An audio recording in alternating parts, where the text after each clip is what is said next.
This is long time coming. I have watched the video many, many times already. So I'm just going to do an analysis and interpretation rather than the usual reaction. Also, this is my interpretation. You're definitely not required to believe me or follow me. If you ended up liking this video, please give it a thumbs up, subscribe, and hit that notification button. And of course, share the video if you can. And if you can, also follow me on Twitter or on X and on Instagram. On to the video. Possession without power, a burden they couldn't carry. Each member possessed something of great value, yet they found themselves powerless to wield it. Pablo sat before a throne who could not contain a leader, bound by responsibility yet unable to take his seat, and this is symbolized by the cold, unmoving throne he could barely touch.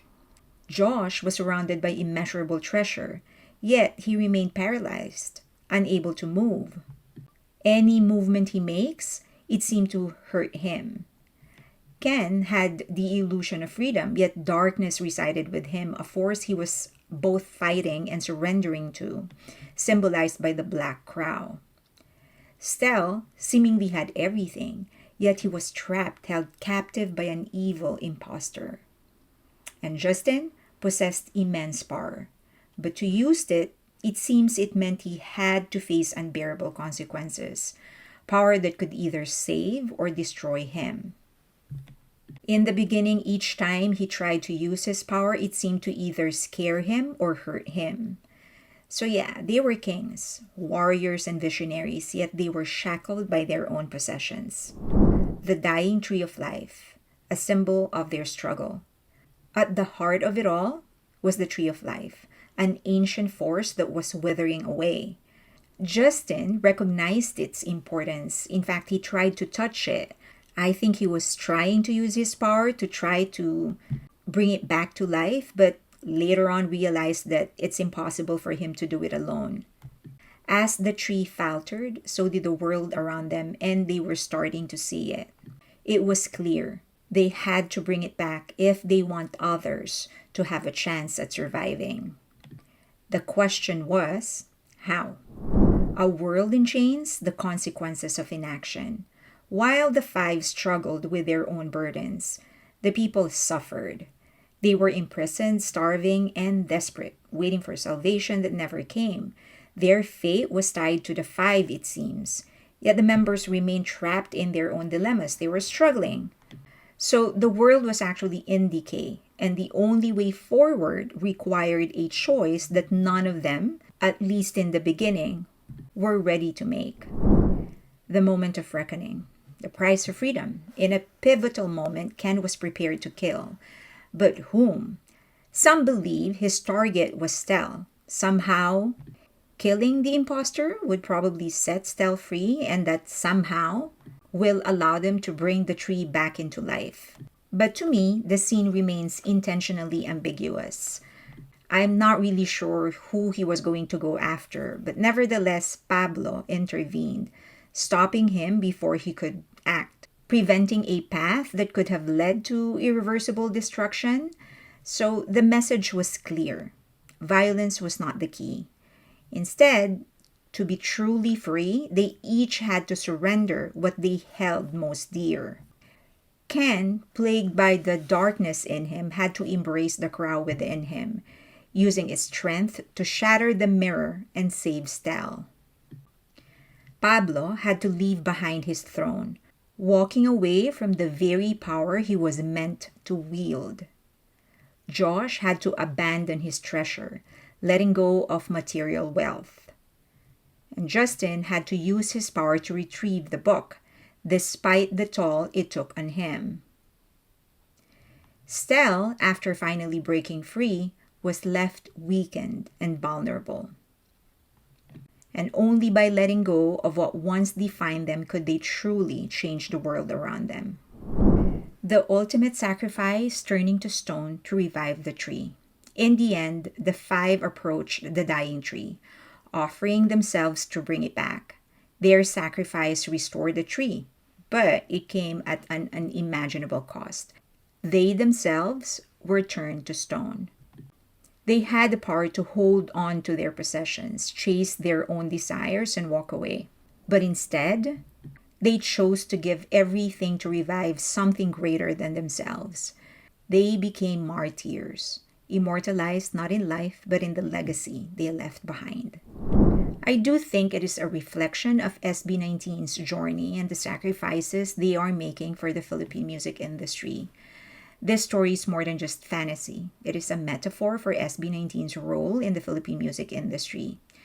Philippine music was not exactly dead, but it was barren, struggling to grow in an industry overshadowed by foreign influence, a small market, poverty, etc. SB19 had every opportunity to focus solely on their own success, to ride global trends, to cater to international audience, to take the easier path. Instead, they chose to sacrifice comfort for a greater purpose. They support other artists. They launched their own company to build an ecosystem for future artists and for the art itself. They are creating music deeply rooted in Philippine culture, even if it meant slower global recognition. They understood that true change requires sacrifice. I definitely think that there is a connection between the three eras. The mere fact that pagtatag and pagsibol came before simula at wakas feels like this is some sort of a loop, that this came first and then the other two, that this is a prequel of some sort, but they also will come back to this in the end. So it's a loop. I hope that made sense. So this first, and then that's why they turned into statues. So I think time went on, and at the end they will have to go back to it. That's one theory. I think the my point is that I don't think that they've concluded the story. I think the mere fact that it abruptly ended means that there is a continuation, or that this wasn't supposed to be the end. This is just the beginning, and so I guess we're gonna have to wait and see what else they have to offer. But I think more than that, I as a closing, I just want to say that I think SB19 in the Philippine music industry is unmatched. I don't think that there is any other act in the Philippine music industry that has done it the way that they have done it. They have certainly elevated and evolved their art into an intellectual art form. They were able to get different elements, fuse them together to create an entirely different art form altogether. So they've, from the production design to music videos to sonic elements to all of those, they pulled that, fuse it, evolve it into creating an entirely different art form. It's not a movie, it's not a TV drama, it's not just a music video. It's an entirely different experience in itself. And through that, they're able to tell a story, to explore a narrative. And I certainly hope that this will inspire and make others realize. And when I say others, I mean investors, music executives, other acts. I hope this will inspire them, make them realize that if you just believe in your audience and if you just believe in your music, if you are able to forge a different kind of relationship between you and the fans and the music, and all of those together, that you can create a superior music, superior in terms of quality, um, melodically, thematically. I hope if there's anything that people will take away from what SB19 has done, it would be that. I certainly hope they will do more. They meaning SB19. I hope they stick around for longer, because we definitely need something like this. We definitely need a caliber, this kind of an artistic caliber. Okay. I'm very, very proud. I'm very proud. And it took time for me to do this just because of schedule, just life. It wasn't anything, but it was just life. But I'm glad that I'm able to do it. And I hope to watch them when they visit the US. All right. Thank you for watching. If you ended up liking this video, please give it a thumbs up, subscribe, and hit that notification button. Also, follow me on X, on Instagram, and also on Patreon. We do talk a lot of BTS in that in Patreon, but we talk about other things as well, other music, and I recommend other music there. All right. Thank you.